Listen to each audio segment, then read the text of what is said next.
Alors, bonjour et bienvenue à vous tous. Je vois que nous sommes 65 participants qui sont déjà ici. J'aimerais vous remercier d'être parmi nous aujourd'hui pour notre premier webinaire en français sur la COVID-19 et la participation publique. Ce webinaire est organisé par l'AIP2 Canada. L'AIP2 Canada, c'est l'Association internationale pour la participation publique. Ceci est le troisième webinaire dans notre série de webinaires qui se porte sur comment mettre à profit les technologies dans les démarches de participation publique. Je vous remercie tous pour votre participation et intérêt aujourd'hui dans tous vos différents états d'esprit que vous et nous sommes en train de vivre maintenant au quotidien. Hier, avec nos deux premiers webinaires en anglais, nous avons eu quelques difficultés technologiques avec le bandwidth, la bande passante. Et donc, nous allons utiliser nos caméras vidéo de façon minimale et avec prudence. Mais je voulais tout de même vous saluer, dire bonjour, que je suis ici, même si vous allez juste entendre une voix. Alors, je vais remettre la caméra maintenant. Je vais cacher encore. Alors, je vais faire... mon nom est Raphaël Aubin et je suis la coordonnatrice des services aux membres et organisations francophones pour l'AIP2 Canada. Et je suis aussi membre du comité de pilotage collaboratif de l'AQP2. Et l'AQP2, c'est l'Association québécoise pour la participation publique. Je suis aujourd'hui en face de mon ordinateur, dans mon salon et halte école dans un triplex à Montréal. Et j'aimerais commencer par reconnaître que Montréal, où la majorité de nos conférenciers sont, est situé en territoire autochtone, lequel n'a jamais été cédé.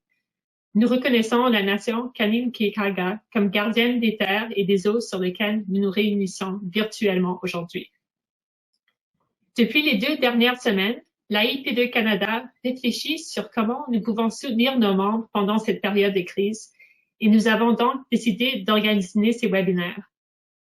Un super, très grand et énorme merci à nos conférenciers de préparer cette présentation de façon bénévole et dans un échéancier très serré. Moi, je vais jouer le rôle de facilitatrice et introductrice pour le webinaire aujourd'hui. Et je veux aussi vous introduire à mon collègue Drew Snyder de l'AIP2 Canada, qui est notre soutien technique. Drew, je te laisse t'introduire. Merci, Raphaël. Et tout d'abord, ce webinaire est enregistré et nous vous enverrons une version enregistrée dans les prochains jours. Nous vous encourageons de participer. Il y aura de petits sondages et surtout pendant la période de questions qui aura lieu à la fin du webinaire. Vous pouvez poser vos questions ou partager vos commentaires en utilisant la boîte de questions et Raphaël les lira ensuite. Ou vous pouvez cliquer sur le petit icône de la main jaune et nous ouvrirons votre micro et vous pouvez poser la question ou faire le commentaire en vive voix. Maintenant, je repasse la parole à Raphaël pour introduire nos conférenciers. Merci, Drew. Alors, nos conférenciers sont Jacques Pénard et Michael Sauvé de Hill & Knowlton Stratégie, ainsi que Cédric Bourgeois et Camille Montreuil de Transfert Environnement et Société. Alors, bonjour. Jacques Pénard est vice-président principal et l'expert canadien de Hill & Knowlton Stratégie pour la pratique de la participation publique.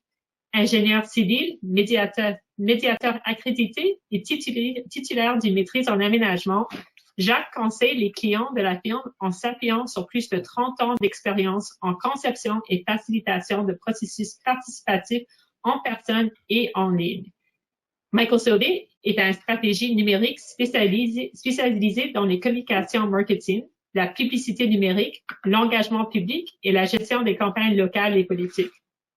Son travail à Hill & Knowlton consiste à habiliter les entreprises et les organisations à engager et servir leur public de manière significative dans un écosystème de communication de plus en plus en ligne et numérique. Et maintenant, je vais passer à introduire l'équipe de Transfert Environnement et Société. Camille Montreuil, qui va aussi agir comme modératrice aujourd'hui pendant la présentation. Camille Montreuil est détentrice d'une maîtrise en sciences de la communication et elle est chargée de projet chez Transfert Environnement et Société depuis 2018. Elle exerce un rôle conseil en matière de relations avec la communauté pour des contextes et projets variés. Par ailleurs, Camille est aussi membre du comité de pilotage collaboratif de l'AQP2. Et finalement, je présente Cédric Bourgeois. Cédric est président de Transfert Environnement et Société depuis 2009. Il a le mandat d'assurer le développement et le rayonnement de l'entreprise et d'accompagner ses clients dans l'élaboration et la mise en œuvre de démarches participatives.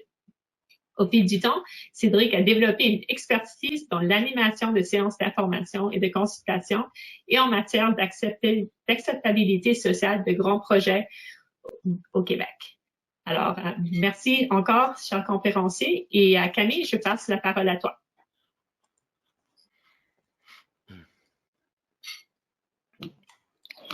Oui, merci Raphaël. Donc, bonjour à tous et à toutes. Et donc, bienvenue à ce webinaire qui a pour objectif, non pas de dresser un portrait là, exhaustif de tout ce qui existe en matière de technologie en lien avec la participation publique, il y en a énormément, mais plutôt dans le contexte qui est le nôtre là, présentement, à nous doter de repères dans le choix d'approche qui intègre ces outils. Donc, d'emblée, peut-être avant de commencer, on souhaitait préciser que bien qu'on traite de ce sujet-là aujourd'hui, ça signifie pas pour nous qu'on devrait immédiatement tout transposer en ligne. Évidemment, on est en contexte de crise présentement. Les gens sont anxieux, vivent toutes sortes de bouleversements, ils doivent s'organiser dans leur vie. Donc, pour nous, c'est pas le moment là, de déployer des démarches, des grandes démarches de participation publique. Donc, c'est plutôt de poursuivre la réflexion sur la façon de faire les choses quand le contexte sera plus propice. Donc, pour réfléchir à ces différents éléments, ce qu'on vous propose en fait aujourd'hui, c'est un panel virtuel qui se déroulerait en 3 temps.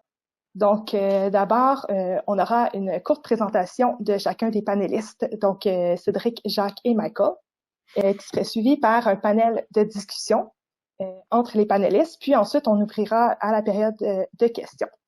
Donc, les questions seraient prises à la fin.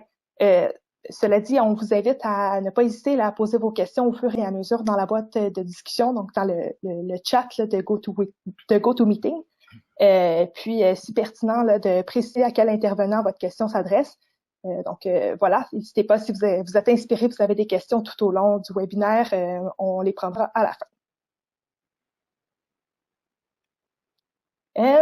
Donc, avant toute chose, on aurait 2 questions pour vous.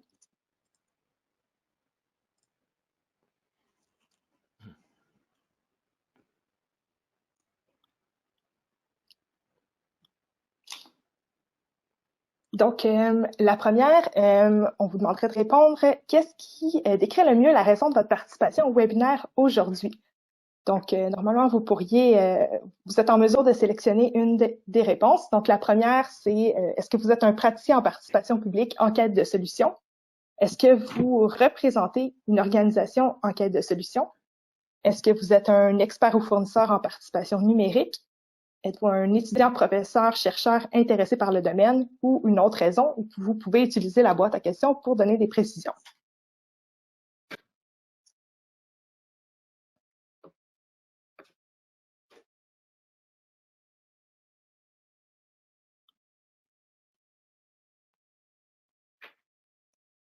Eh bien, je pense que c'est assez de temps là. Alors, on va partager les résultats. OK. Alors, on voit que 43% d'entre vous sont praticiens en participation publique en quête de solutions. 44% sont des représentants d'une organisation en quête de solutions. 3% sont des experts ou fournisseurs en participation publique. 2% sont des étudiants, professeurs, chercheurs intéressés par le domaine. Et la dernière, c'est autre raison. Et je vois pas de 8%, mais je vois pas d'exemples détaillés pour quelles autres raisons vous êtes là. Alors, je repasse la parole à toi, Camille. Oui, on avait une deuxième question. Oui, donc, utilisez-vous régulièrement des outils technologiques là, déjà dans vos activités de participation publique? Donc, vous pouvez sélectionner une des options, soit oui, soit non, ou ne s'applique pas.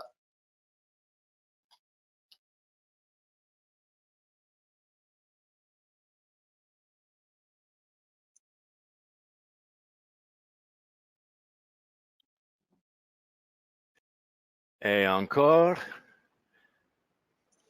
terminons le sondage en 2 secondes. Et voilà. Alors, 50% d'entre vous ont dit oui, 41% d'entre vous ont dit non et 9% ont dit ne s'applique pas. Donc, je vous remercie beaucoup pour vos réponses. Donc, avant d'entrer dans le vif du sujet, en fait, pour s'assurer que tout ça soit bien concret, on vous propose un petit cas fictif qui peut-être évoquera des questionnements que vous avez eus au cours des derniers jours en matière de participation publique.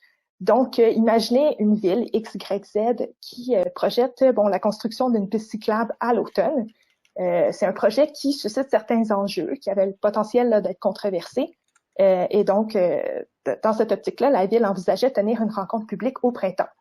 Et évidemment, avec les mesures de distanciation sociale, donc la rencontre publique a dû être annulée. Donc, la ville XYZ se demande quoi faire, sachant qu'elle souhaite vraiment maintenir son échéancier. Donc, c'est un cas qu'on utilise un petit peu comme ligne directrice, là, puis qui va être utilisé comme référence par nos panélistes là, au cours du webinaire. Donc, maintenant, je passerai la parole à Cédric pour la première présentation des panélistes. Oui, merci Camille. Alors, bonjour à tous. Merci d'être présents en grand nombre aujourd'hui. Pour mettre la table là, par rapport aux discussions à venir, je propose 4 principes essentiels à garder en tête lorsqu'on déploiera une démarche de P2 en ligne à la sortie de la crise. Alors, le premier point, c'est la base de l'engagement et de la participation, la relation de confiance. Voilà, a priori, vous dites, bien sûr, c'est évident, on sait tout ça, mais pourtant, il y a plusieurs organisations qui vont être tentées de tout simplement couper les ponts avec leurs parties prenantes durant la période de crise. Il faut voir cette relation-là avec vos parties prenantes comme un peu un compte en banque virtuelle. Vous avez du capital social d'accumuler. Il y en a qui en ont plus, il y en a qui en ont moins, mais on voit ça comme du capital social. Si vous arrêtez d'y investir ou d'y consacrer des efforts, ben votre capital, votre pécule sera appelé à diminuer. Donc, 2 éléments clés à retenir ici. Ne coupez pas les ponts. Hein, si votre engagement initial ne peut être maintenu en ligne, travaillez sur une alternative qui est moins engageante, plus informative. Bref, trouvez une façon de maintenir le canal de dialogue ouvert. Deuxième point, soyez pertinent. Il est démontré par différentes études que c'est la pertinence de l'engagement qui génère du rendement social, donc de la confiance, et non le nombre ou la fréquence d'interaction. Bref, ça ne sert à rien de multiplier les activités si elles sont jugées non pertinentes, pas par vous, mais par vos parties prenantes. En fait, ça peut avoir exactement l'effet inverse et désengager vos parties prenantes intéressées si jugent que les processus proposés sont non pertinents. Deuxième point, ce qui fonctionne sur le terrain ne fonctionne pas nécessairement en ligne. Un seul message ici, résister à la tentation de la simplicité. J'aimerais bien vous dire que c'est simple, c'est efficace, c'est facile, ça fonctionne à tous les coups, mais je ne suis pas un fournisseur de services numériques. D'ailleurs, là, on a vu qu'on en avait en ligne, puis je dois quand même souligner que au Canada, on est chanceux, privilégié d'avoir un certain nombre de fournisseurs qui nous accompagnent dans nos dossiers. Ils sont très qualifiés. Mais quand même, ce n'est pas simple, c'est pas facile. Qu'est-ce qu'il faut faire? C'est qu'il faut repartir à partir des objectifs qui avaient été préétablis et juger dans un premier temps s'il est encore possible de les atteindre et dans un deuxième temps, comment avec la palette d'outils technologiques existants. Troisième point, justement, l'outil. L'outil n'est jamais la solution, ça demeurera toujours un moyen. Le moyen doit toujours permettre de tendre vers l'atteinte des objectifs souhaités, que cela soit high-tech ou low-tech, l'important c'est que ça fonctionne. Trop souvent, tant sur le terrain qu'en ligne, les entreprises, organisations sont prisonnières de leur politique et de leurs outils. Je pense, entre autres, à des compagnies ou des municipalités qui ont des politiques. Bon, ben nous, on fait des portes ouvertes, ou nous, on fait des comités, et peu importe le type d'enjeu qui est présenté, ben ce sont les moyens qu'ils utilisent. Ben, parfois, on peut retrouver la même chose en ligne aussi, c'est-à-dire que les organisations, les municipalités vont signer des ententes avec des fournisseurs de services. Souvent, c'est des ententes qui sont sur une base annuelle, et dans le fond, ils vont se priver d'utiliser peut-être des meilleurs moyens, des meilleurs outils, parce qu'ils ont déjà des ententes préalables.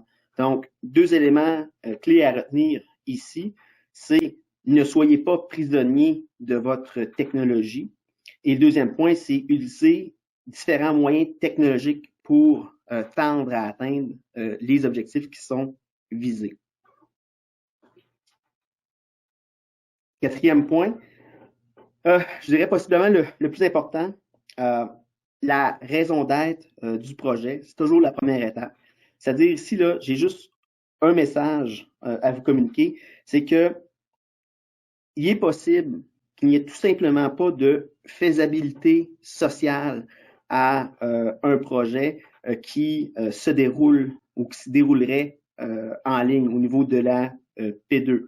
Imaginez si c'est un projet qui est déjà difficile au niveau de la concertation des parties prenantes sur le terrain, à quoi ça peut ressembler lorsqu'on tombe en ligne. Et là, je fais un lien direct avec le cas qui a été présenté plus haut au niveau de la piste cyclable.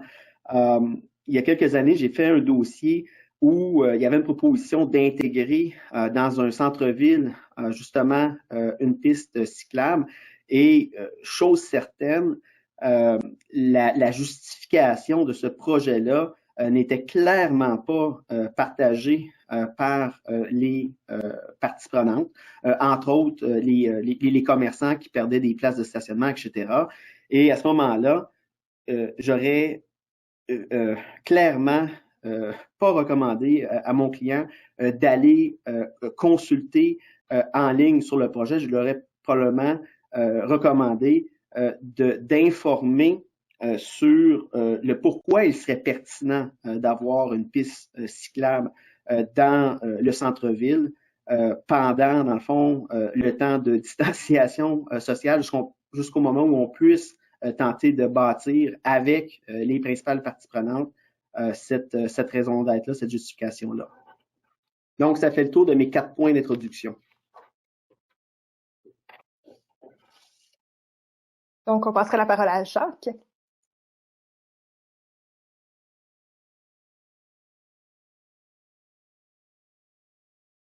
Bonjour à tous. Merci d'être présent aujourd'hui. Donc, Cédric a parlé des grands principes. Moi, je vais peut-être aller un petit peu plus dans le choix des méthodes.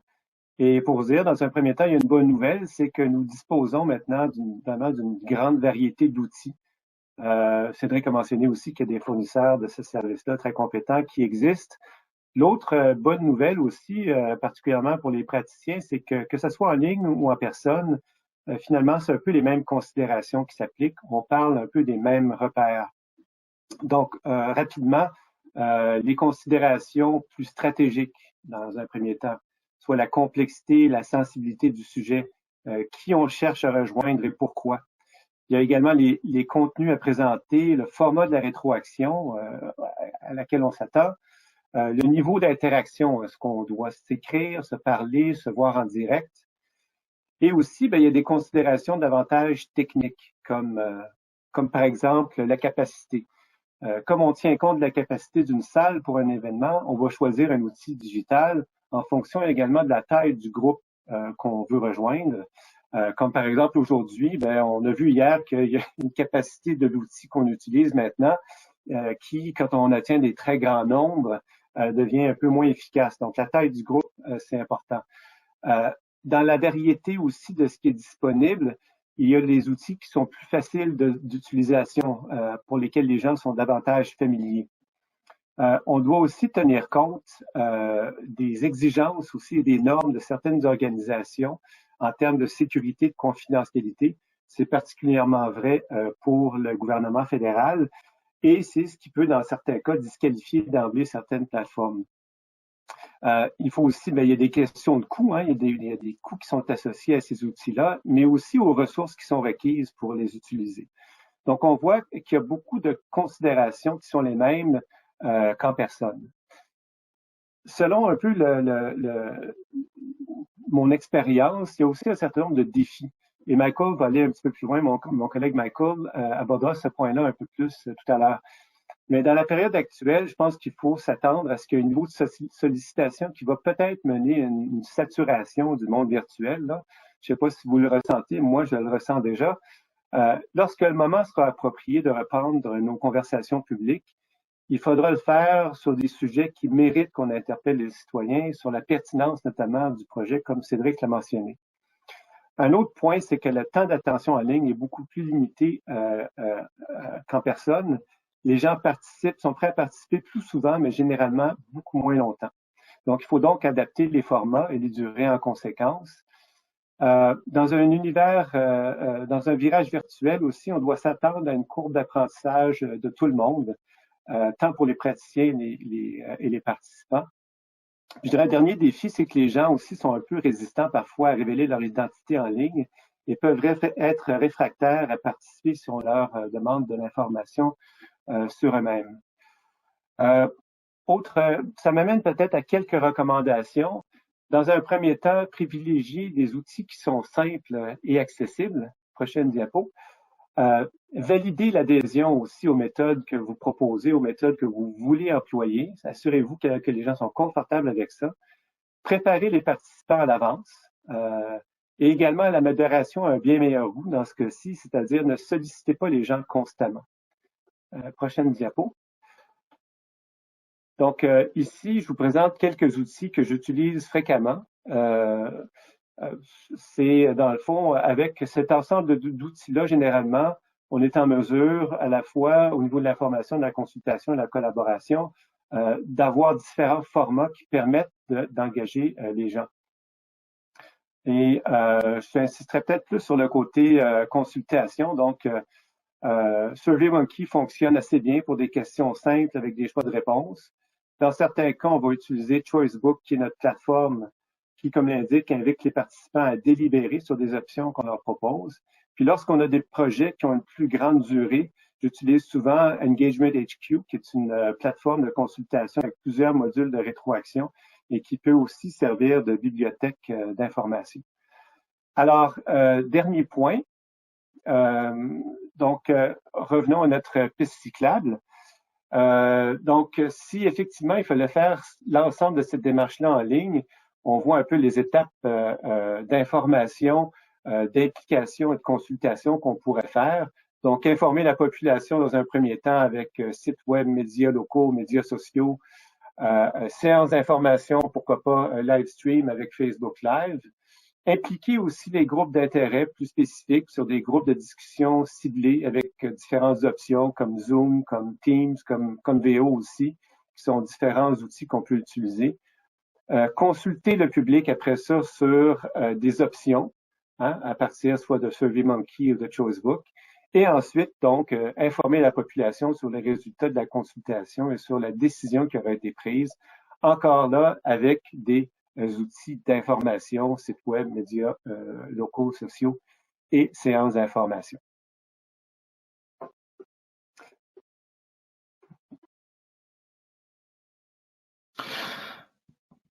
Bonjour à tous, c'est Michael à l'appareil. Je ne suis pas là comme expert en P2, mais comme stratège numérique qu'on a indiqué. Et pour moi, le grand principe pour toutes les activités numériques, qu'ils doivent se dérouler avec non seulement notre objectif macro comme fil conducteur, mais aussi avec une forte attention aux micro-objectifs qui aident à avancer le parcours de ou la démarche de notre consultation.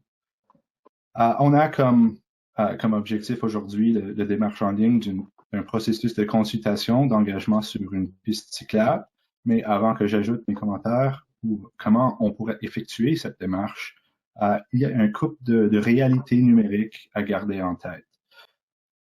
On a dans le rayon numérique une immense compétition pour l'attention des gens, comme Jacques a indiqué, mais juste pour y mettre des chiffres, on consomme à l'Internet globalement 45 millions de vidéos à chaque 60 secondes. On reçoit 200 millions de courriels dans le même temps et on envoie 40 millions de messages Facebook et WhatsApp. Alors, il y a une immense compétition pour l'attention des gens qu'on veut accéder au numérique. Deuxième point, les citoyens de l'Internet sont à la recherche de contenu exclusivement qui a un fort rapport avec leur réalité et leur intérêt. Et les gens ne consomment pas le contenu des organismes ou des marques avec lesquels ils n'ont pas une bonne relation et qui ne leur donnent rien en échange. Alors, même si le numérique nous donne la manière d'évoluer les conversations par aller chercher les gens là où ils sont, non seulement là où ils se trouvent, mais là où ils sont rendus dans leur parcours à travers l'enjeu particulier qu'on veut avancer. On a la manière d'évoluer ça, mais c'est plutôt un processus itératif. Il faut toujours être capable d'expérimenter et de s'adapter. Alors, on subit presque jamais dans le réel ni dans le numérique le coup de foudre. Alors, il faut qu'on soit préparé à accéder aux gens plusieurs fois avant qu'ils s'avancent dans leur piste. Prochaine diapo. Là, OK, je prête un peu d'un langage marketing. Et là, au bas du diapo, on voit une hiérarchie de qu'est-ce qu'il faut garder en tête. Toujours notre objectif, mais en deuxième lieu, le point de contact qu'on structure avec notre public. Est-ce que c'est un point de contact tôt dans la consultation ou est-ce que c'est un point de contact final? Et là, ça aide à décider quel réseau, quelle plateforme ou quel contenu il faut déployer pour qu'il s'engage. Il faut toujours être préparé à raffiner.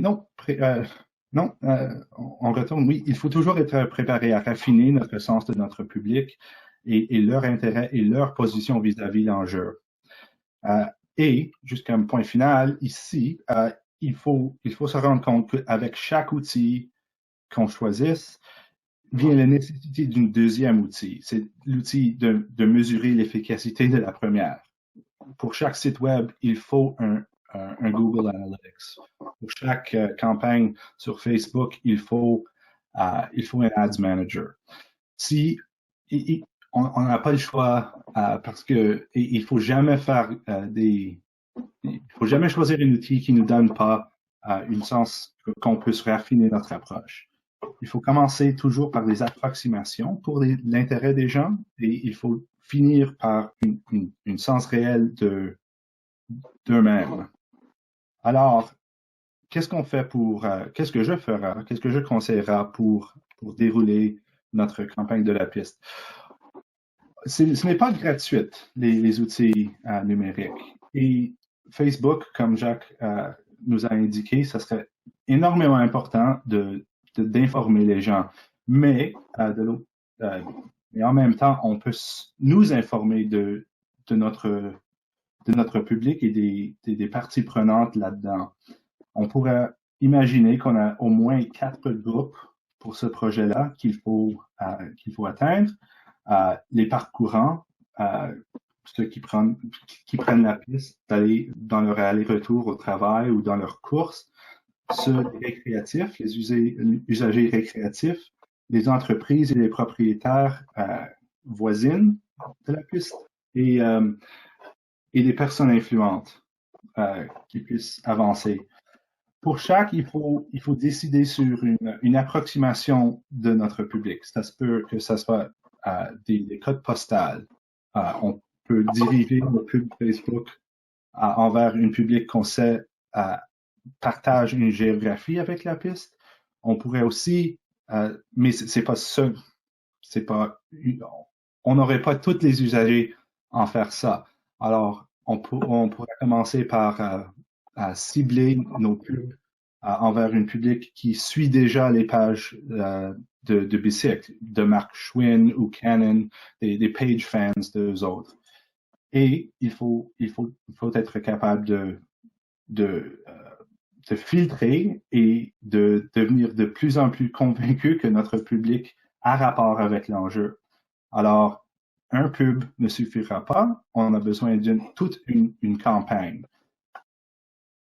Juste pour vous donner une idée du coût d'une campagne Facebook de même, pour 1 000 $, on pourrait accéder à environ 15 000 à 30 000 gens.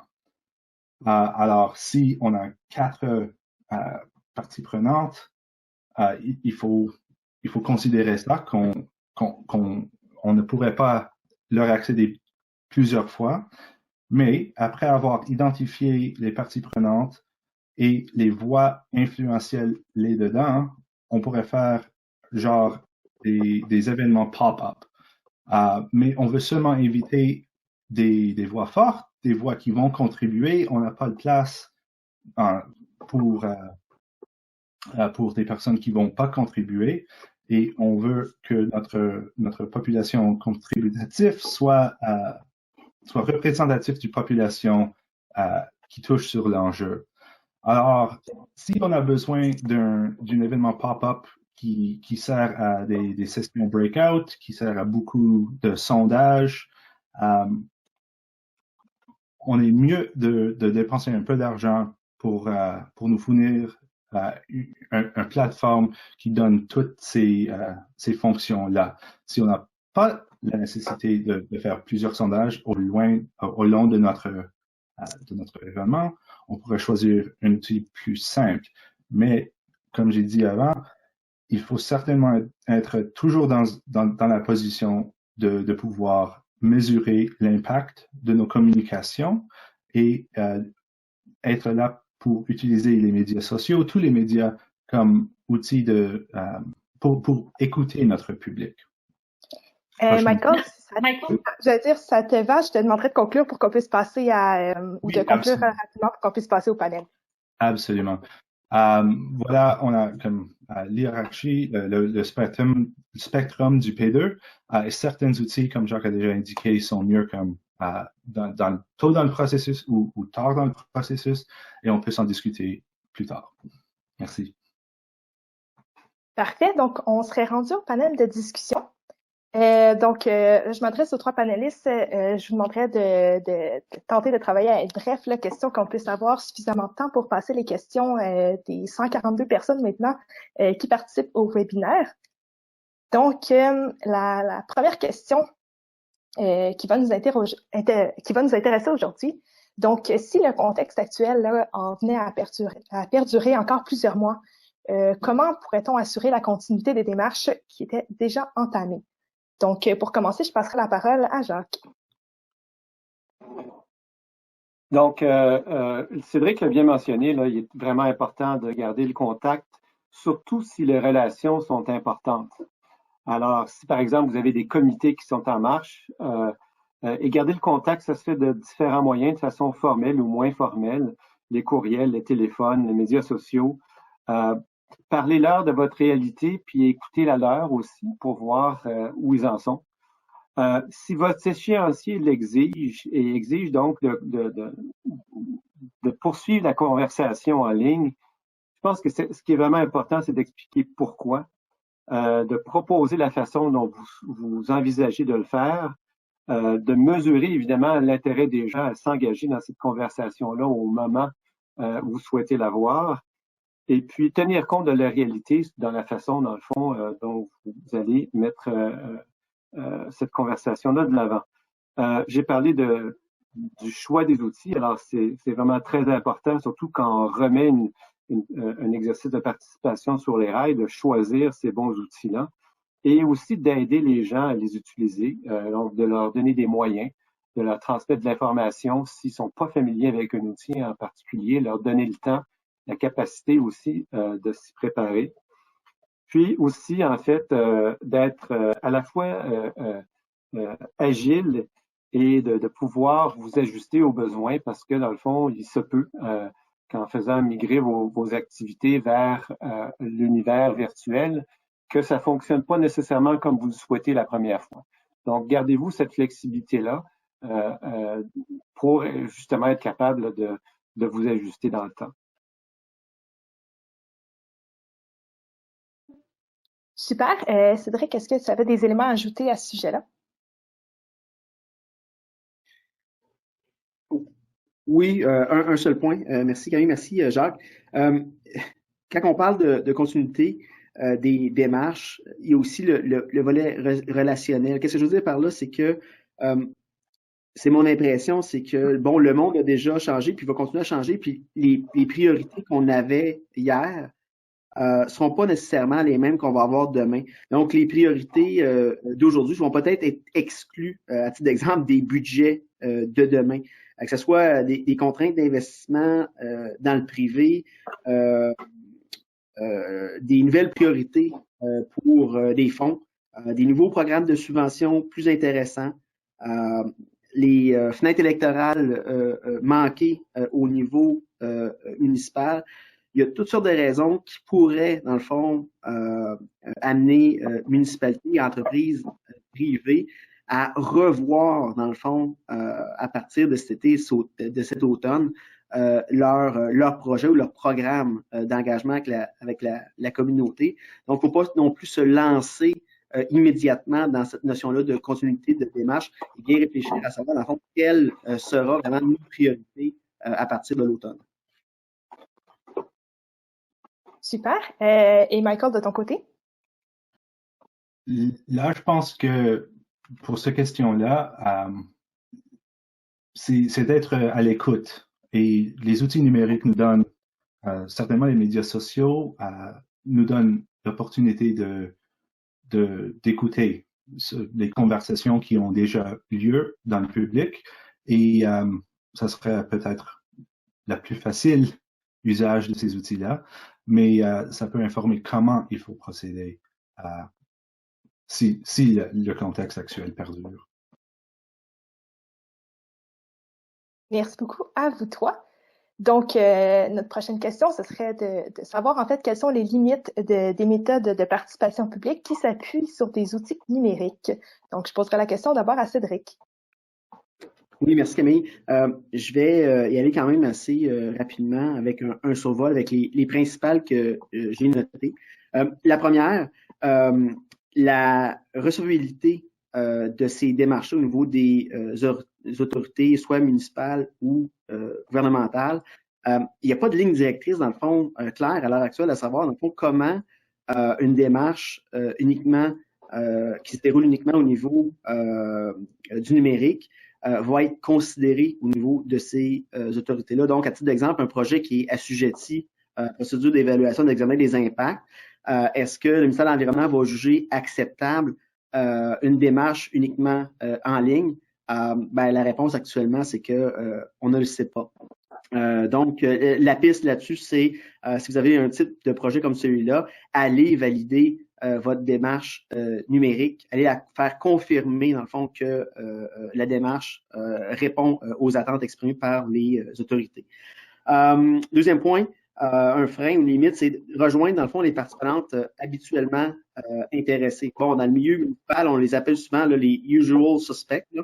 C'est un peu toujours, en parenthèse, la même gang qui participe, mais c'est aussi souvent la même gang qui ne participera pas à des processus en ligne. Donc, il faut pallier à ça et pour gagner en légitimité au niveau de la démarche, ça prend une béquille supplémentaire.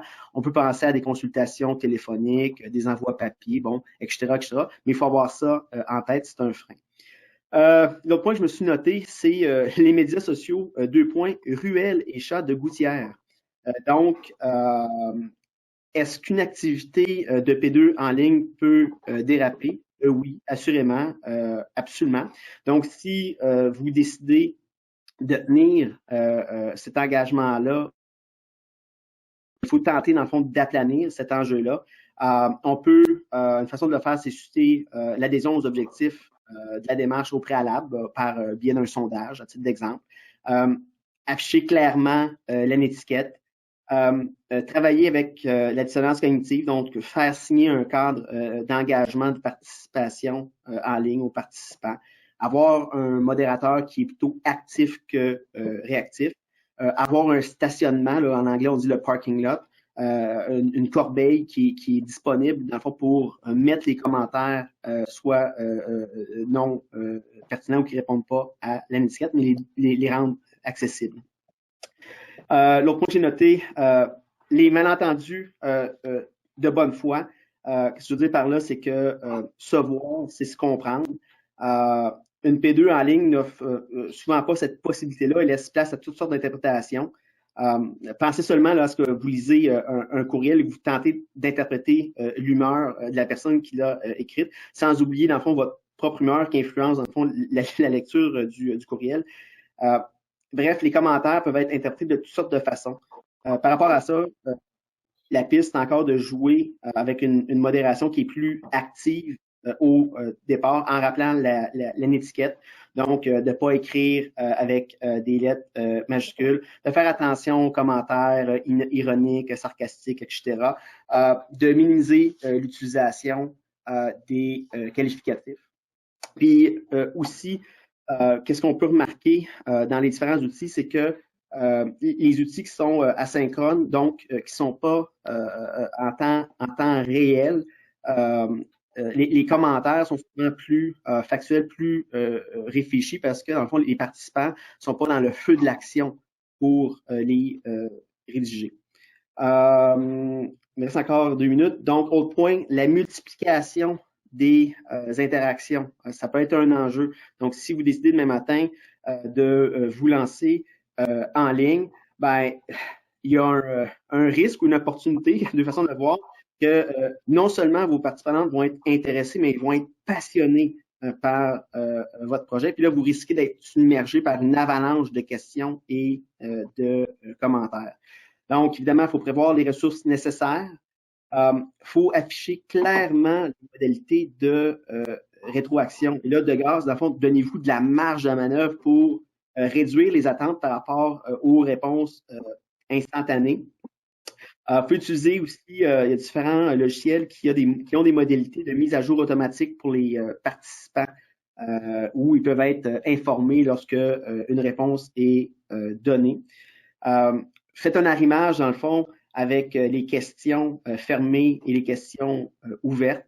Alimenter le FAQ, les questions là, posées fréquemment au fur et à mesure et ajouter aussi le contenu qui est présenté en fonction des commentaires que vous recevez pour réduire le nombre de commentaires. Dernier point, rendre digeste l'information en ligne. La quantité d'informations écrites, c'est un frein important à la participation tant en virtuel que sur le terrain.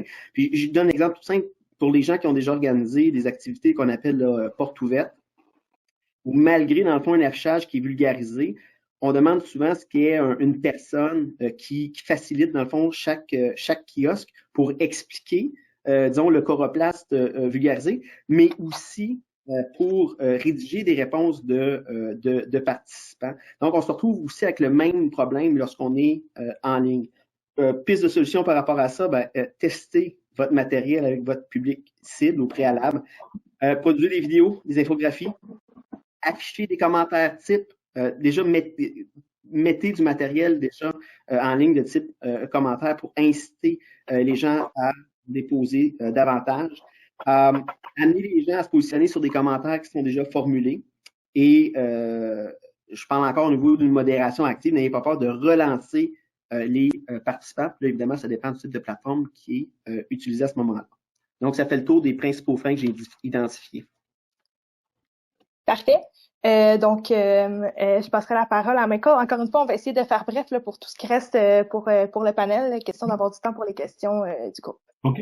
Bref. Ne faites rien au numérique qui ne vise pas une expérience sur un appareil mobile.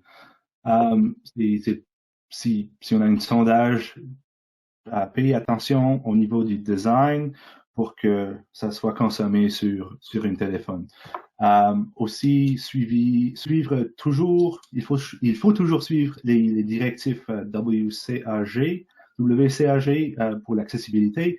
Et ça devient très difficile, mais si on ne prévoit pas que notre public a accès à l'Internet, on est pas mal pris un peu pour dérouler quelque chose au numérique, mais on pourra utiliser des SMS, des textos.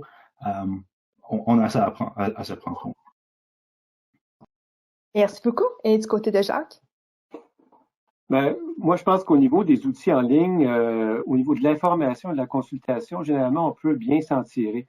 Quand on va vers la collaboration, et moi particulièrement, je travaille beaucoup dans des dossiers comme médiateur, donc de la résolution, de la prévention de conflits, là, ça devient peut-être plus questionnant. Donc, par exemple, pour un médiateur, dans le fond, le non-verbal, le non-dit, l'informel, l'émotion, l'intonation, des gestes qui peuvent apparaître anodins sont des outils pour comprendre l'état d'âme dans lequel les gens se retrouvent dans une salle.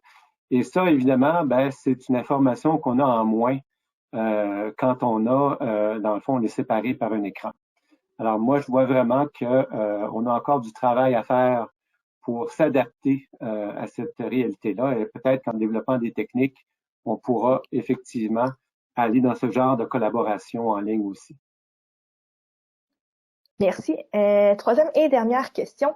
Donc, comment mesurer les retombées et la légitimité des résultats des campagnes d'engagement en ligne? Encore une fois, je vous demanderai d'être bien bref, là, question qu'on puisse passer aux questions du public. Donc, je commencerai par passer la parole à Michael.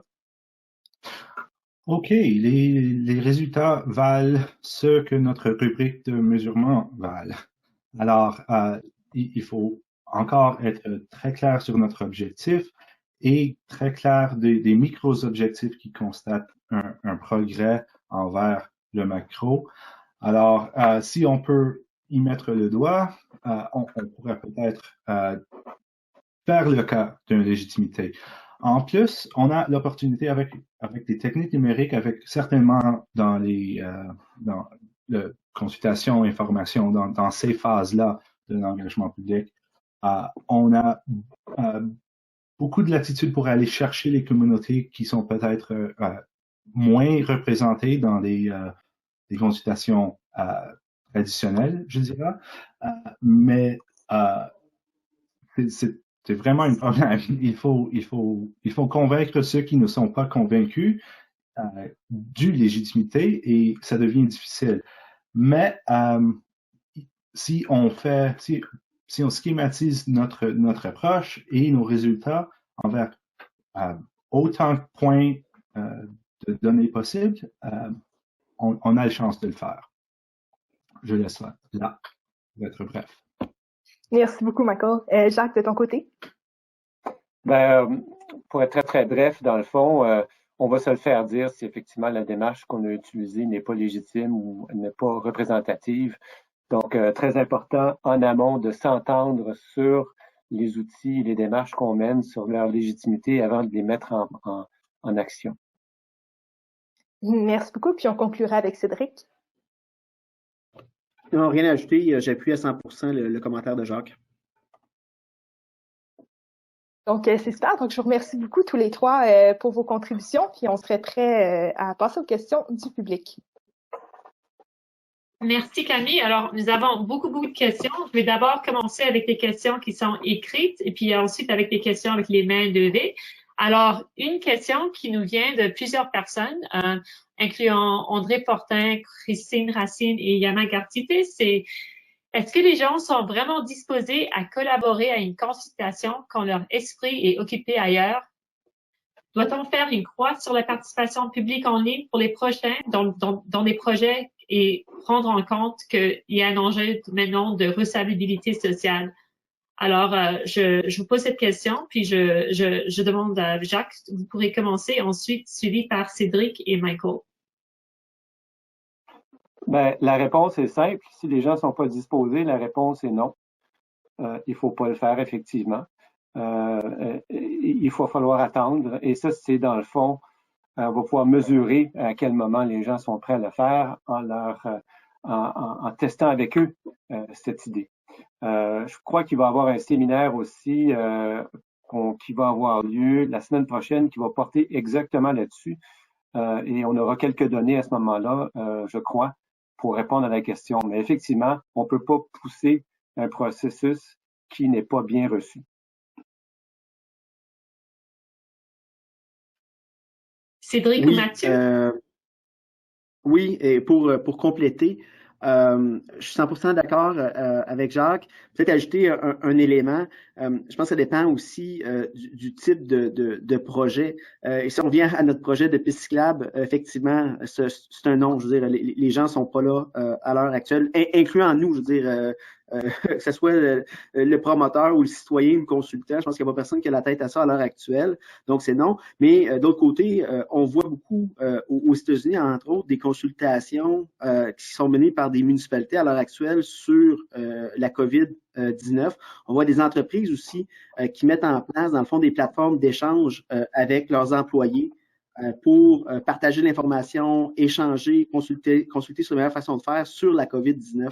Donc, je pense qu'il y a encore, dans le fond, un espace qui existe, mais c'est limité aux sujets qui, évidemment, vont intéresser les citoyens en temps de crise. Michael? Oui, malgré la distance et l'anonymat du numérique, on a pas mal d'intimité aussi. Alors, je pense qu'il ne faut pas se gêner de demander au public qu'est-ce qu'il peut aborder et quand. Et c'est ça. On peut écouter les conversations qui ont lieu déjà. On peut se rapprocher aux vérités de la situation, mais on peut demander directement aux gens si ils ont un appétit. Ça pourrait être une partie de notre processus itératif. Merci. Maintenant, je passe la parole à Pierre Guillot-Urtibis. Drew, est-ce que tu pourrais essayer de lui non bloquer? Il est bloqué maintenant.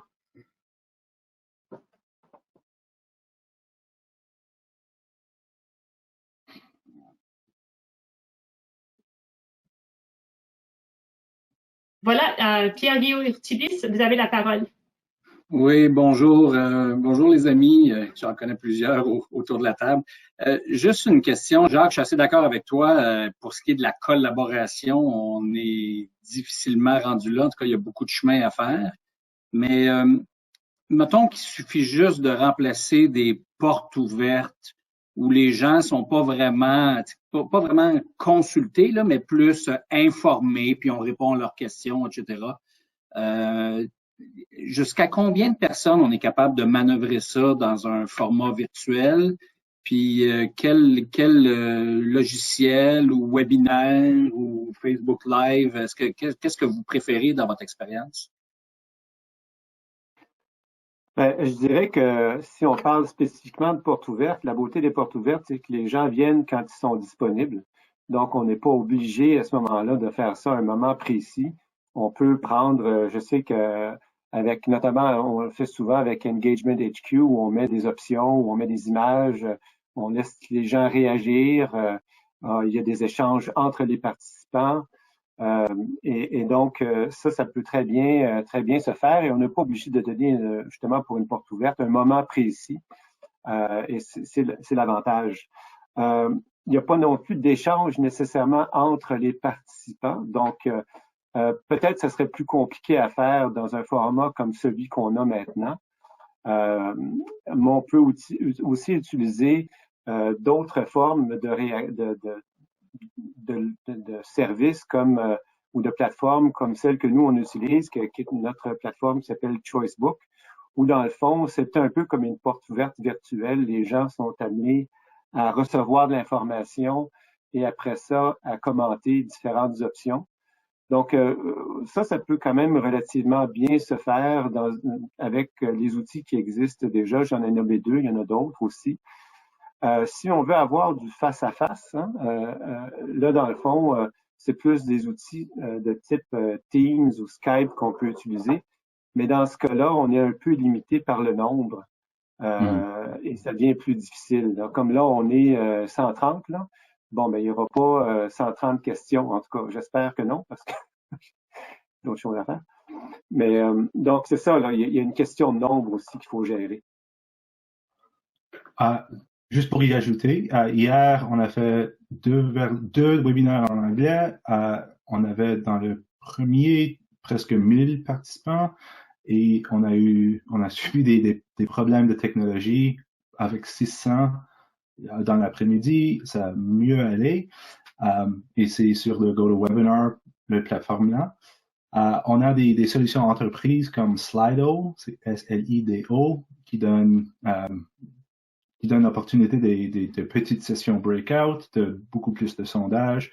Et si on y dépense de l'argent, on a presque jusqu'à 5000 participants, je pense. C'est vraiment une solution entreprise et on peut l'acheter pour un événement. Il ne faut pas s'abonner. Mais pour des plus interactifs, si on n'a pas vraiment besoin de voir nos panélistes, on peut faire quelque chose comme sur Reddit, un Ask Me Anything, une session de même, ou même sur Facebook Live. Et on a de chance parce qu'on ne fait pas un interactif visuel, c'est plutôt basé sur texte, on a l'option d'inclure beaucoup de personnes. Et Facebook, c'est un peu la gorille de 9000 livres, alors il ne faut pas réinventer le roue pour dans ces cas-là. On peut utiliser des plateformes assez stables et qui sont déjà là pour accommoder 1000 plus gens. Oui, Pierre, c'est Cédric Bourgeois qui parle. Cédric. Trois outils que je dirais là pour tenter de recréer un peu l'esprit dans le fond de la porte ouverte, qui ont certaines contraintes. Là, par contre, je le dis là, il faut vraiment les regarder en fonction des besoins. MetroQuest, MindMixer, qui est un autre outil, puis CommunityViz en anglais, CommunityViz. MetroQuest a déjà été utilisé à quelques reprises au Québec, entre autres. Là. Okay. Merci. Mais c'est facile d'utilisation pour les simples citoyens? Tu sais, qui sont pas. Parce que vous avez bien dit que ça prend quelque chose qui est convivial pour les citoyens. Donc, j'imagine que si on est dans Facebook, on a plus de chances que le monde se sente à l'aise de participer que si on est dans des logiciels moins connus. Oui, absolument. Et je pense que c'est une très bonne idée de jouer sur les habitudes de notre public. Et si on achète une solution qui n'est pas auquel les gens ne sont pas déjà habitués, c'est des très bonnes questions de demander aux sales reps qui vous aident. Merci. Cédric, pourrais-tu, s'il te plaît, répéter les plateformes que tu as mentionnées? Certains de nos participants n'ont pas bien entendu. Tu as mentionné CommunityViz et j'ai comme... Oui, MetroQuest, le premier. Oui, merci. MindMixer. Oui. Et CommunityViz. OK, merci beaucoup. Alors, la prochaine question vient de la boîte à questions, puis ça vient de Hugo Mimi. Alors, sa question est: plusieurs ont la perception que les opinions, commentaires, attentes et préoccupations exprimées en ligne n'ont pas la même valeur que celles exprimées en personne. D'accord ou pas? Le cas échéant, comment peut-on faire en sorte que la consultation en ligne soit presque aussi significative? Et je demande à toi, Michael, de commencer, s'il te plaît. Oh, c'est une très bonne question. Je suis d'accord, juste pour commencer. Prenons comme exemple une publicité Facebook. Si on demande qu'on lance dans le monde pour informer des gens qu'on fait une consultation, les commentaires valent bien moins que ceux qui répondent à l'appel à l'action. Alors, si on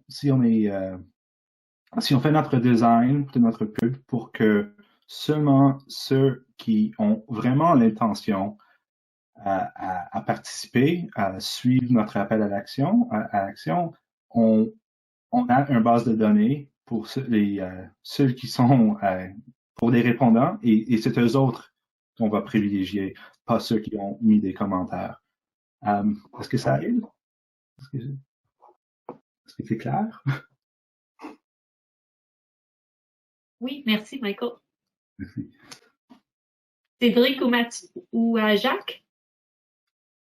Ben, moi, je comprends très bien la préoccupation de Hugo. En fait, nos institutions sont pas encore rendues là. Hein. On voit que souvent, ce que nos institutions, nos grandes organisations qui font de la consultation, donc utilisent un peu comme roue de secours la participation numérique.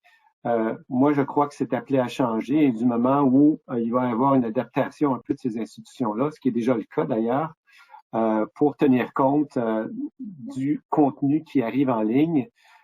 Plus on va développer nos compétences collectives, plus dans le fond, ça va éventuellement se rejoindre. Je pense qu'on n'est pas encore rendu là, mais je pense que c'est par l'utilisation. Je pense qu'on prend déjà beaucoup plus au sérieux ce qui ressort maintenant des outils numériques qu'il y a peut-être une dizaine d'années où c'était vraiment presque vu comme un amusement. Alors, c'est une question de temps. Je pense que la situation qu'on vit maintenant va être un accélérateur, à mon avis. Et donc, mais je pense que c'est la reconnaissance qui va venir des institutions qui font de la consultation, des institutions publiques, et la reconnaissance par les décideurs aussi que va venir cette forme ce jugement plus positif ou plus crédible des méthodes de participation en ligne. Oui, pour ajouter un petit élément pour répondre à la question d'Hugo, j'ai mentionné tout à l'heure rapidement, mais faut pas avoir peur aussi de valider les démarches avec les autorités responsables. Petit exemple, avec les projets assujettis, ça se fait déjà avec le ministère de l'Environnement et ou le ministère de l'Énergie et des Ressources naturelles lorsqu'on parle de démarches sur le terrain. Donc, on pourrait faire exactement la même chose, puis valider les démarches avec les autorités.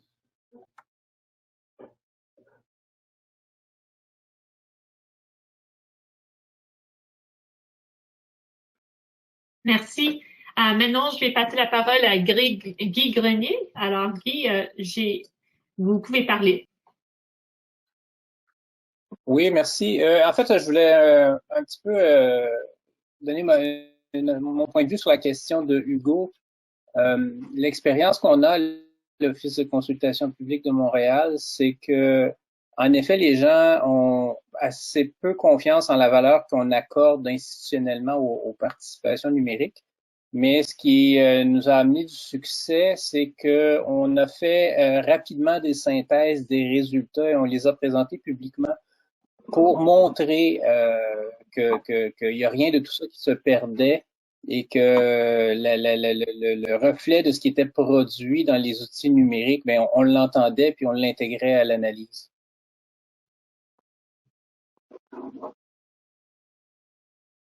Merci, Guy. Est-ce que vous avez quelque chose à dire à les conférenciers, à répondre? Ça dépend un peu aussi de l'échelle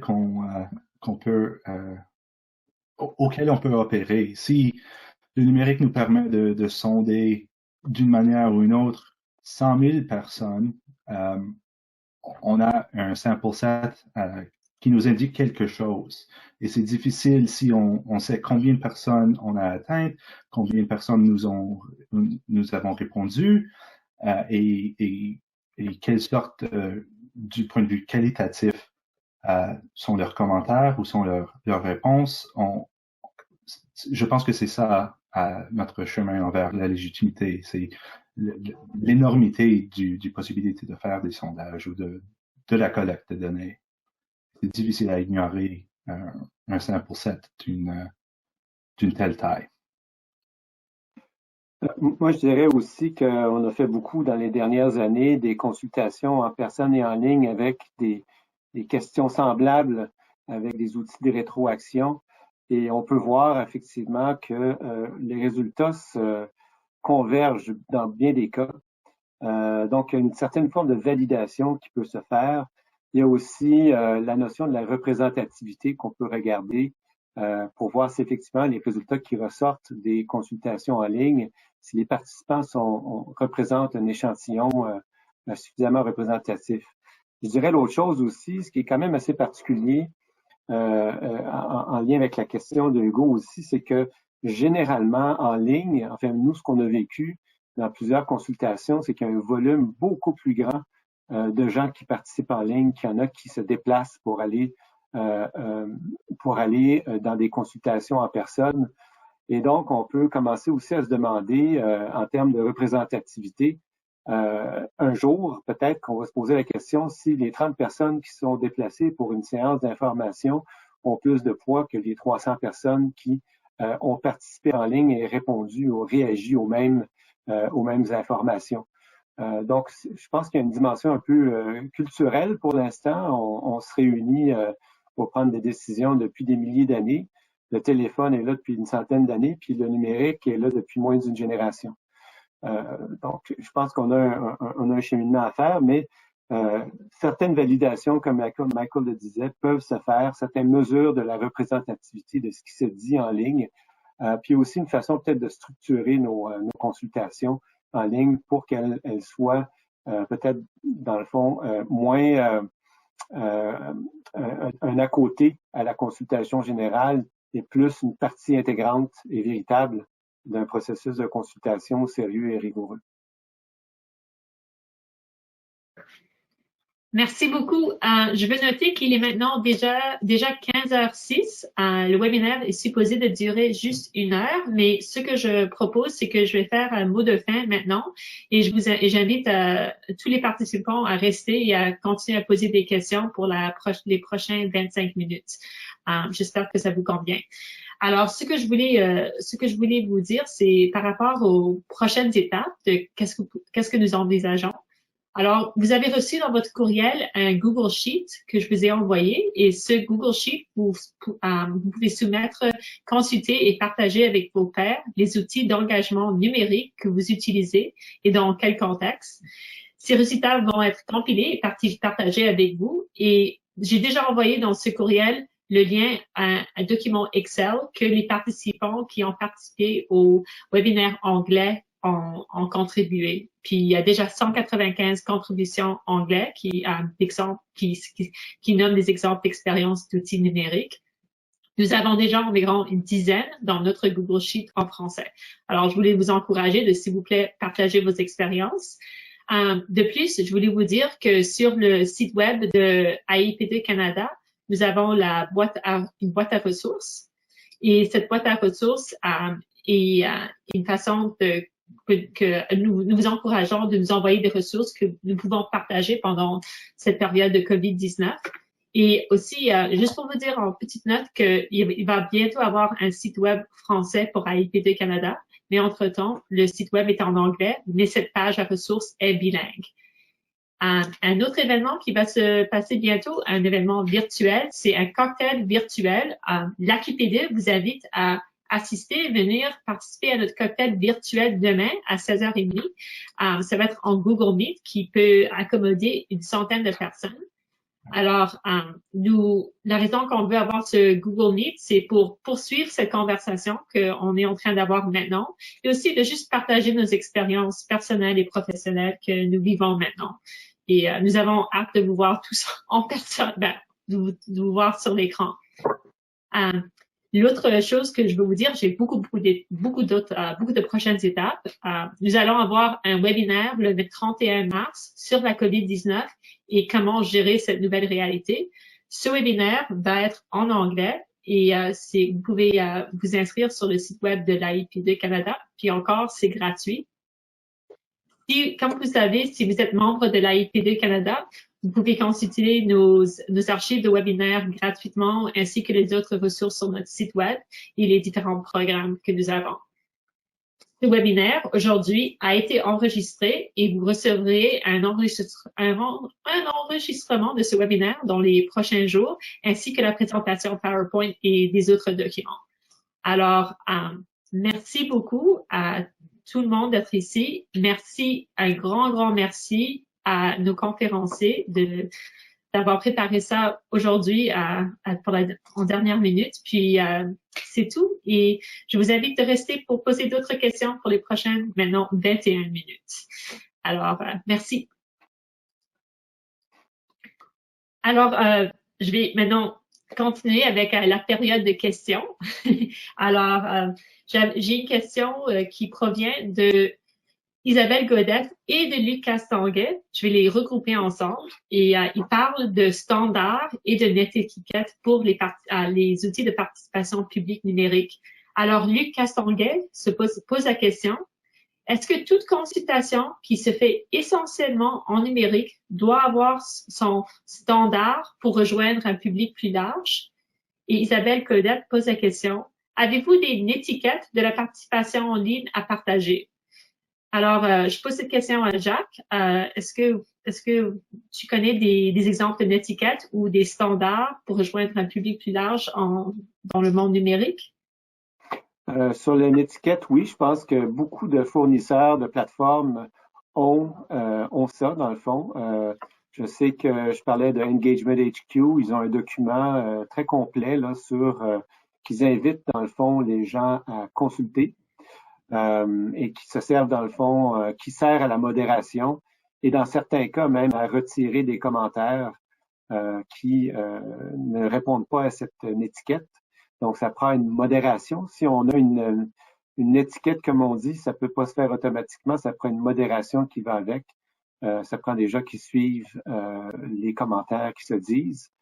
Donc, oui, ça existe. Plusieurs des plateformes qu'on a discutées en ont. Sur la question des standards, peut-être que j'aimerais comprendre un peu ce qu'on veut dire par standard pour rejoindre un plus grand public. Luc Castonguay peut-il préciser sa question? Oui, je vais... Monsieur Castonguay, Luc Castonguay, je vous invite à prendre la parole. Oui, bonjour. Jacques, ce que je me demandais, c'est plutôt de dire, est-ce que quand on fait une consultation qui est essentiellement numérique, est-ce qu'on doit absolument prévoir toujours un volet un peu plus standard, c'est-à-dire d'autres outils qui pourraient les rejoindre une population plus large que ceux qui ne sont pas nécessairement tous en ligne ou qui ont moins d'intérêt à utiliser les outils plus numériques? Ben, dans le fond, en personne comme en ligne, il faut cibler les gens qui ont à se prononcer sur un enjeu de façon particulière. Et il faut aussi, à mon avis, offrir plusieurs outils pour que les personnes puissent, plusieurs points de contact, là, comme dit mon collègue Michael, pour que les gens puissent utiliser des outils avec lesquels ils sont familiers. Une consultation publique est généralement ouverte au public. Les limites sont souvent des limites physiques pour se rendre à un lieu. C'est moins le cas dans une consultation en ligne. Alors, on peut, dans certains cas, limiter. Je sais qu'il y a certaines plateformes qui limitent effectivement le territoire d'où les gens peuvent se prononcer. C'est notamment la Place Speak, qui est donc une plateforme qui effectivement invite les gens qui sont dans un certain rayon à se prononcer sur un cas. Alors, je ne sais pas si ça répond à la question sur la notion du standard, mais il n'y a pas, à mon avis, il n'y a rien de... Tout dépend toujours de l'objet de la consultation.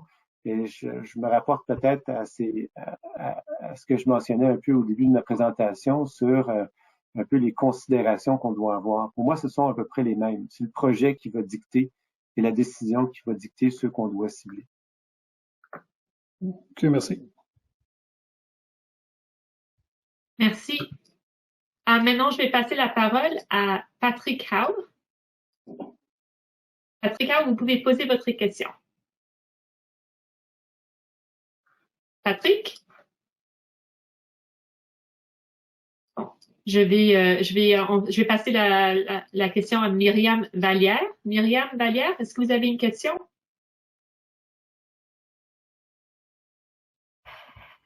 Oui, bonjour. Salutations particulières à tous ceux que je connais, puis bonjour aux autres.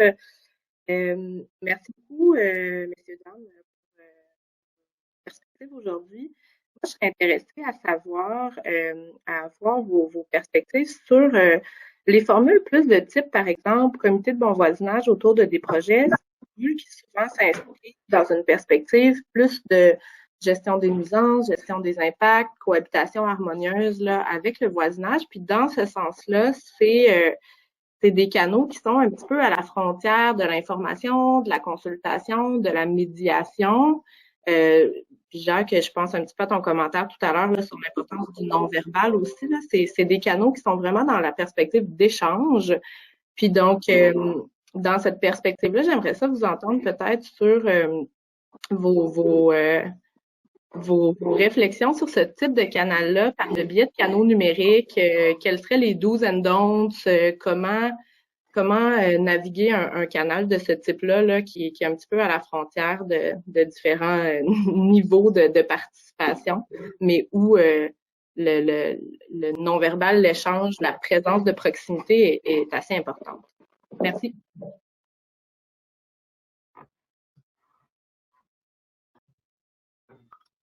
Est-ce que Cédric, tu commences? Ouais, je peux commencer. C'est vrai que c'est un défi. Je dirais là, particulièrement en fonction du type de participants qu'on a normalement dans ce genre de comité-là, que ce soit comité de suivi, comité de vigilance, comité de concertation, en tout cas, peu importe. On a souvent des gens un peu plus âgés, retraités, pré-retraités, peut-être moins justement habiles avec certaines technologies, pas toutes les technologies, mais certaines technologies. Donc, oui, c'est un défi. On va prendre des exemples hyper concrets. Nous, dans nos dossiers, on a commencé justement à faire le tour des différents projets et de proposer aux clients et aux parties prenantes les méthodes, dans le fond, pour poursuivre les activités de comité.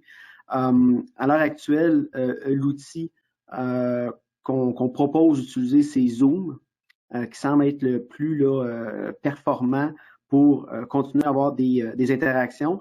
Je dirais que l'avantage qu'on a à l'heure actuelle dans ces projets-là, c'est qu'on connaît déjà justement les parties prenantes, on connaît les intervenants, les enjeux, les réactions. Si vous me dites, on commence un comité demain matin, ça ne peut pas attendre, il faut absolument lancer l'initiative, là, il y aurait plusieurs freins, dans le fond, avant d'être capable de mettre en place un comité virtuel. Mais pour les comités qui sont actifs, on l'a dit tout à l'heure, aujourd'hui, c'est pas le moment, mais possiblement, dans le fond, au printemps, oui, il va y avoir ces rencontres-là en virtuel. On va utiliser Zoom, on va valider avec les parties prenantes, on va travailler avec les membres autour de la table pour être certains qu'ils sont en mesure d'avoir une participation significative et ça va bien se faire. Tout à fait d'accord avec ce que Cédric vient de mentionner. Effectivement, quand on connaît les gens, on peut mieux détecter ce dont je parlais tout à l'heure en termes de la sensibilité qu'on doit avoir sur ce qui paraît moins en ligne.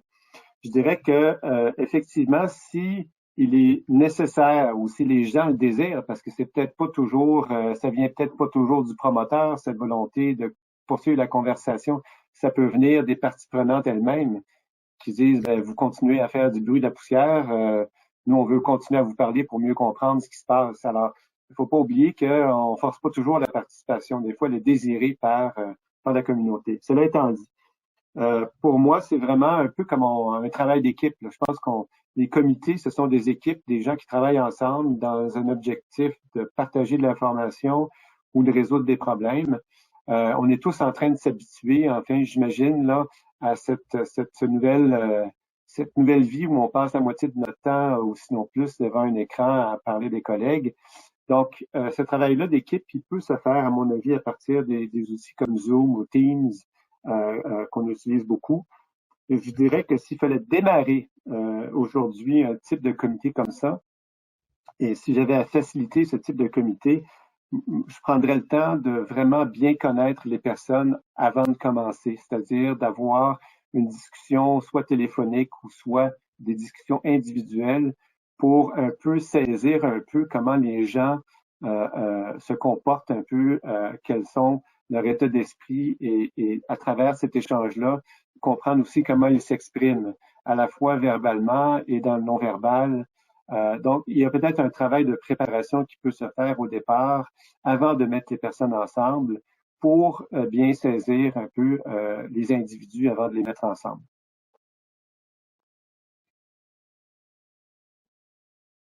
Merci beaucoup. Michael? Non, j'appuie ce que disent mes co-panélistes. OK. Parfait, merci. Alors, nous avons une question de André Fortin et sa question est comment s'assurer d'une inclusion en sachant qu'il y a des personnes analphabètes? Comment faire pour diversifier les médiums, méthodes et ne pas tout mettre sur l'aspect visuel? Alors, je pose la question à toi, Michael, en premier. Oui, écoute, le contenu visuel, c'est beaucoup plus performant chez les médias sociaux en particulier, mais il faut, c'est-à-dire vidéo en particulier. Alors, si on se rend compte de ça, il faut pas forcer toujours à lire bien de choses à notre public. On a peut-être en faire une courte vidéo de 15-30 secondes juste pour introduire un enjeu. On peut peut-être mieux accéder à notre public et mieux inclure les analphabètes, par exemple. Mais c'est bien difficile parce que après avoir engagé notre public à enrichir l'engagement, à développer plus un sens de leur collaboration, ça va de plus en plus dépendre sur leur facilité avec la langue écrite, avec la capacité de contribuer soit sur l'Internet, soit dans les commentaires ou à compléter un sondage qui, la majeure partie du temps, demande qu'ils lisent. Mais à part de ça, on peut privilégier des médias qui sont prédominamment visuels ou auditifs.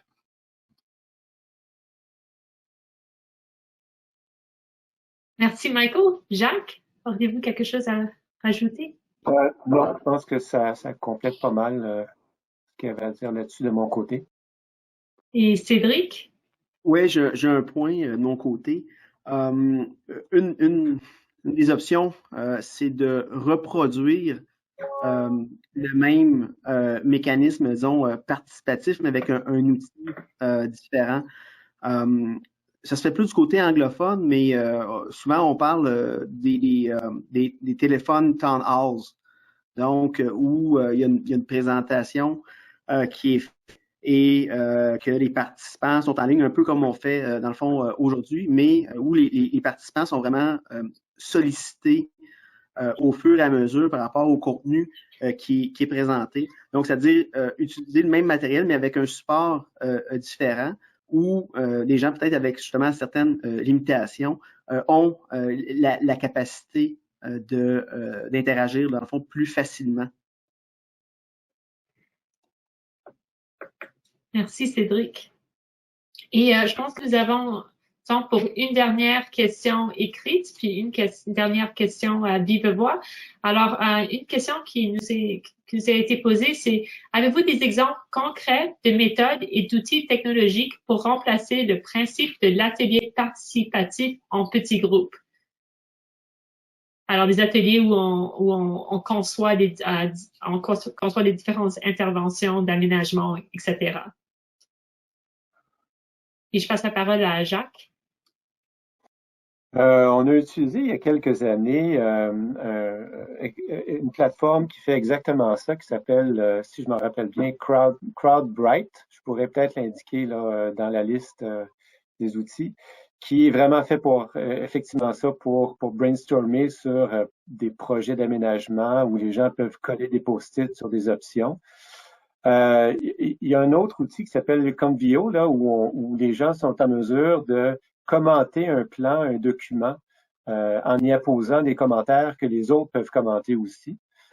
Et il y a aussi les fameuses approches très post-it, là, dans le fond, qui se retrouvent notamment dans la plateforme Engagement HQ, où effectivement, si on parle d'un projet, particulièrement si un projet d'aménagement ou un projet physique dans un milieu, il peut effectivement y avoir ce genre d'échange-là, soit en direct ou en différé.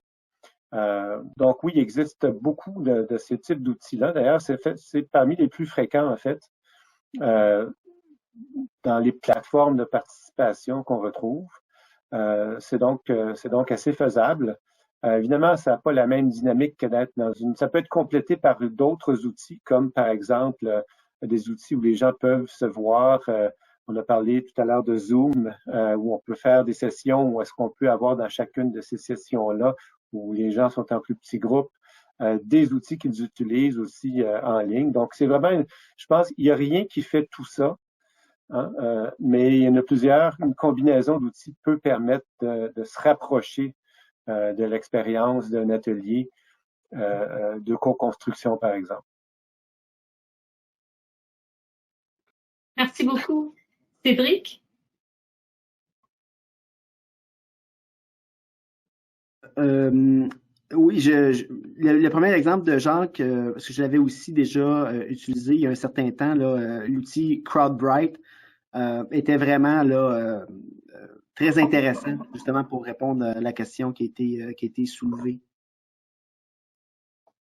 Merci beaucoup. Et Michael, avant avez-vous une autre chose à rajouter?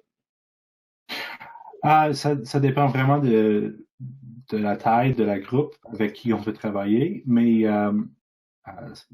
Google Docs, comme a mentionné, où ça donne la fonctionnalité que Jacques a référencée.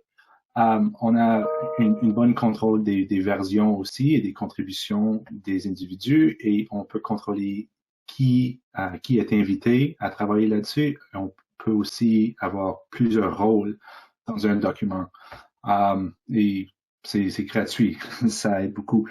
Slack aussi, si on a une petite groupe et une collaboration à distance et à travers qui dure assez longtemps, on a aussi une pareille contrôle sur une accountability un peu. On peut voir qui a répondu, qui a vu nos messages.